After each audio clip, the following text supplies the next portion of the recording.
In this Baldur's Gate 3 video series, I am going to take a look at each and every one of the class spell lists and discuss which spells I think are worth considering and those I would personally pick at each and every character level. Today we're looking at the Warlock spell list. Now with that out of the way, let's get nerdy. The Warlock is a spontaneous caster, meaning that every time you level up, you get to choose a number of spells available at that level. However, the Warlock uses a different spell casting mechanic, which is called Pact Magic. This limits the amount of spell slots available to the Warlock and also means that they upcast their spells to the highest possible level for their character. For example, a 9th level Warlock will only have 2 spell slots, but each and every spell cast with those spell slots will be upcast to 5th level. Furthermore, Warlocks also regain their spell slots at a short rest, as well as has the ability to augment their spellcasting using Eldritch invocations, granting them spells that they can cast at will, or also spells they can cast once a day without expending a spell slot.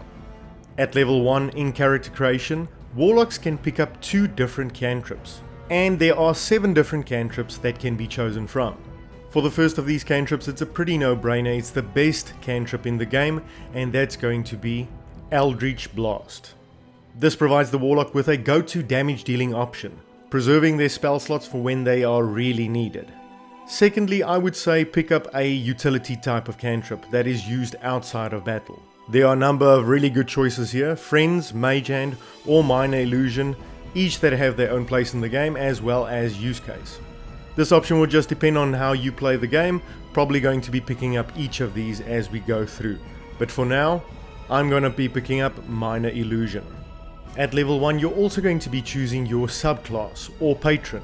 There are 3 different options here, being the Fiend, the Great Old One, and the Archfey. Something worth noting is that each one of these subclasses have expanded spell lists based on your selection.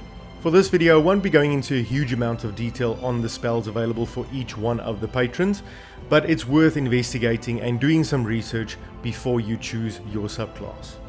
For this Warlock character, I'm just going to be selecting the Fiend, which gives me access to the Armor of Agathis and Arms of Hadar spells.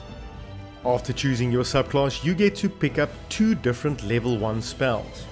Except for the 2 spells that come with the subclass selected, a couple of really great options here are Burning Hands, Command, Hex, and Protection from Good and Evil. For my Warlock character though, I am going to be picking up Armor of Agathis as well as the Warlock iconic Hex.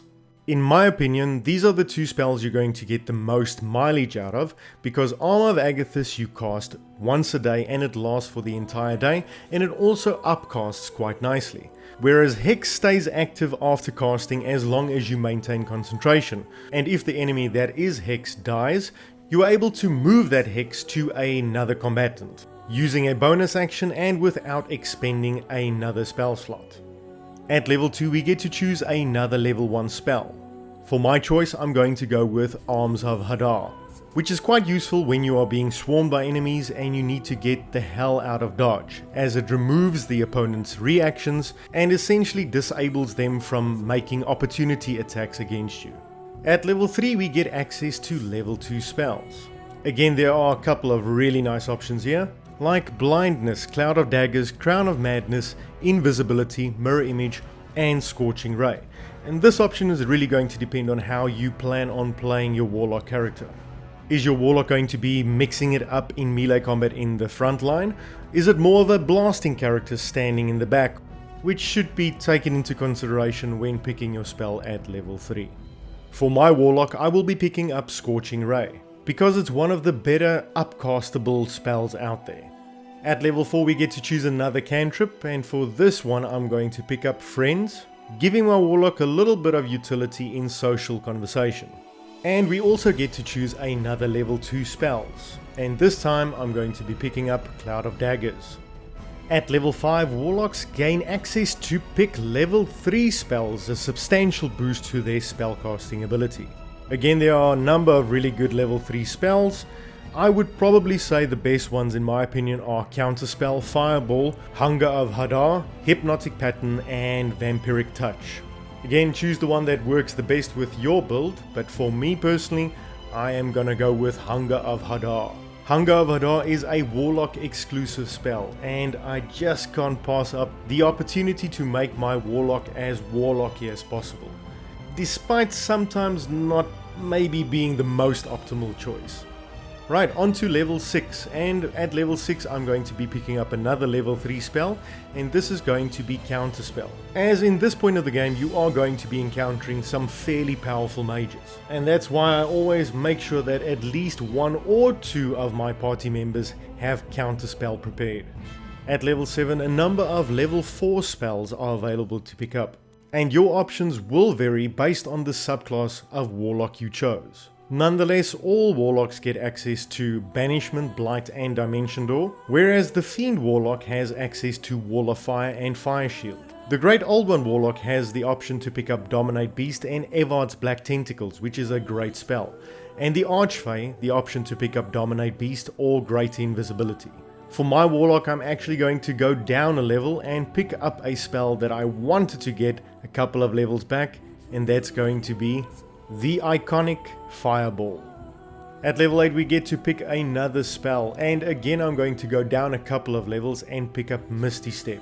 If you've already been able to access Misty Step via a spell scroll or an in-game item, then Banishment might be a good option here, as well as Wall of Fire if that is available to your Warlock, with Evard's Black Tentacles being a must pick if you want to play into that Warlock class fantasy. At level 9, Warlocks get access to level 5 spells, or spell, being Hold Monster, with the other 2 spell options depending on your subclass of choice. The Fiend Warlock also gets to choose from Cone of Cold and Flame Strike, whereas the Great Old One Warlock gets Dominate Person and Telekinesis, whereas the Archfey also gets to choose from Dominate Person and Seeming. For my Fiend Warlock, I'm just going to go with the default choice, the ever-powerful Hold Monster. At level 10 we get to choose another cantrip, and I'm just going to go with Bone Chill, providing a little bit of additional utility when not casting Eldritch Blast. And we also get to choose another leveled spell, and now I'm going to grab Banishment. At level 11 we also get to choose the Warlock's Mystic Arcanum. This lets you choose from a level 6 spell, which you can cast without expending a spell slot, and this is refreshed when you take a long rest. There are 5 level 6 spells you can choose from, and for my selection I'm going to go with Eye Bite.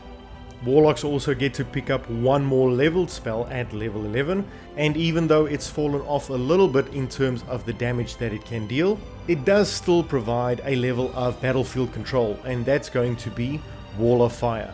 Last but not least, at level 12 we get to choose 1 more spell, and this might sound like a curious choice for your final spell, but I'm going to be picking up Vampiric Touch. So whenever I'm in a position and I just need to get some hit points, I can use Vampiric Touch, obviously being upcasted to 5th level, and maybe just buy enough time to get the hell out of the way.